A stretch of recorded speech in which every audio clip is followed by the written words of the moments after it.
May nakita kaming post sa isang page sa Blue App kung saan ay nagpo-post sila ng mga questions ng car owners. We saw this question at ngayon ay susubukan natin siyang sagutin. Meron po ba ditong naka-experience sa Ranger or Raptor nila na sumulong sa baha na naka-level lang ng stepboard nila at bigla na lang tumirik? Yung Raptor ko kasi bigla na lang tumigil nung sumulong ako sa baha pero stepboard lang naman yung taas niya. Yung error sa dashboard na wala yung front sensor, refer to manual, then nag-lock yung likod na gulong.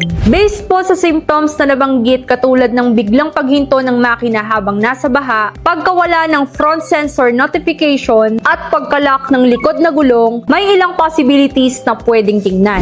Number 1 is water ingress. Kahit hanggang stepboard lang ang baha, posible pa rin pong pumasok ang tubig sa electrical components lalo na kung malakas ang alon o may existing leak sa ilalim. Number 2, electronic malfunction. Ang mga sensors katulad ng front sensor at rear differential lock ay sensitive po sa tubig at moisture. Maaaring magka-short o nag-trip ang system kaya nag-error at nag-lock ang rear diff. Ang huli ay safety shutdown. May ilang cases kung saan kusa pong pinapatay ng ECU ang makina bilang safety response kapag na-detect ang unusual behavior kagaya ng electrical fault or overheat sa transmission. Much better na maskan ang unit gamit ang diagnostic tool para makita kung anong exact error codes ang nalag ng system. From there, makikita kung may kailangan linisin, palitan, or i-reset.